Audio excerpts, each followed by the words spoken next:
কাপোৰখিনি কেনেকুৱা হৈ আছে দেখিছেনে বাৰু? মোৰ মানে ৱাৰ্ড্ৰপটোৰ এইটো অৱস্থা হৈ আছে, গোটেইখন মানে মেচি হৈ আছে। আৰু আজি ঘৰলৈ আহিছোঁহে যিহেতু, সেইটো কাৰণে মই ভাবিলোঁ ৱাৰ্ড্ৰপটো আজি মই একদম চিজিল লগাই লওঁ।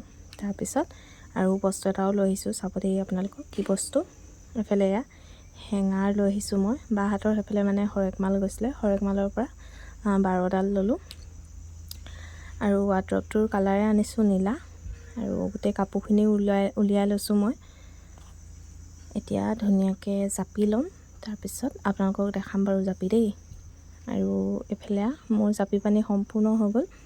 এইফালে কেইযোৰমান কাপোৰ এনেকৈ জাপি দিছোঁ, ওপৰত হেঙাৰত লগাই দিছোঁ দেখিছেনে। আৰু তলত এইফালে এনেকৈ ভাগ ভাগ কৰি থৈছোঁ। আৰু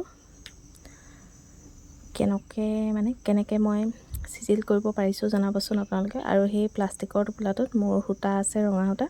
আৰু যদি ভাল লাগিছে তেন্তে লাইক এটা কৰি দিব।